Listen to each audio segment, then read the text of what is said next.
এখন বহুত মুরব্বী জন আয় হই নামাজ পড়ে মুয়াজ্জিন সাহেব আয় ডাই দে সমাজ সর্দার ইতারা নাতি হইলে মিষ্টি হাবাই দে হল্লা করি হয় বিয়ের নু আনিয়া আয় এমনি দেখি নিয়ে রে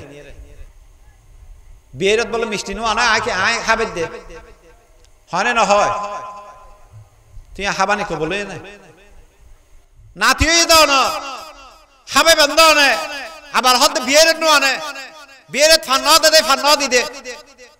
মস্কারি করে হইয়া দে মিষ্টি দিয়ে ফান হয় হদ ওই বিয়ের দিয়ে না বিয়ের না দে ফান না দি দে হতান যায়ছে না তো নারর অধিকার নর লন্ডন করগেন অনায় না নামাজ হই ফেরেন দে প্রকৃত নামাজ হই না ফারন প্রকৃত নামাজ হইলে অনর মুখতে এই ধরনের কথা বাইন নয়তো নাতি হইয়া দাও কর মিষ্টি আলিবেন দাও না বরং সে ইতার মেয়ে ফার মাধ্যমে যে অনে নাতি ভাইয়ন ইতার মধ্যে সাথে সাথে 10 কেজি মিষ্টি ফাটাই দেন ই বললে প্রকৃত মুসলমান।